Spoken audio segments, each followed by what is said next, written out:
একদম রেস্টুরেন্টের স্বাদে ঘরেই ঝটপট তৈরি করুন ফুলকপির Manchurian and mix veg fried rice.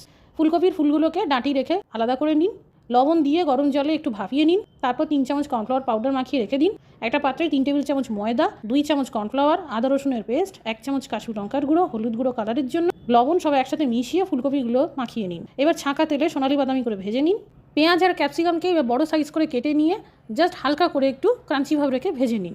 এবার তেলে দিয়ে দিন কুচানো পেঁয়াজ, রসুন, আদা আর কাঁচা লঙ্কা, দিয়ে দিন কাশ্মীরি লঙ্কার গুঁড়ো কালারের জন্য। এরই সাথে 2 চামচ tomato sauce, chilli sauce, soya sauce, স্বাদ মতো লবণটা অ্যাডজাস্ট করে নিয়ে ভালো করে ভেজে নিন। চাইলে আজিনামোটো দিতে পারেন। 1 চামচ কর্নফ্লাওয়ার জলে গুলে দিয়ে দিন। এবার ভাজা ফুলকপি দিয়ে ভালো করে মিশিয়ে নিয়ে কুচানো ক্যাপসিকাম দিয়ে দিন। এবার তেলে হাই ফ্লেম করে রসুন, লঙ্কা, আদা, পেঁয়াজ, গাজর, বিনস, পেঁয়াজ শাকের সাদা অংশ, সয়া সস এই সব একসাথে ভেজে নিন। জাস্ট হালকা করে ভেজে নিন। তারপর রেডি করা ভাত দিয়ে দিন। পেঁয়াজ শাকের সবুজ অংশ, ক্যাপসিকাম কুচি আর সামান্য লবণ ছড়িয়ে মিশিয়ে নিন। তৈরি হয়ে গেল ফুলকপির মাঞ্চুরিয়ান আর ভেজ ফ্রাইড রাইস।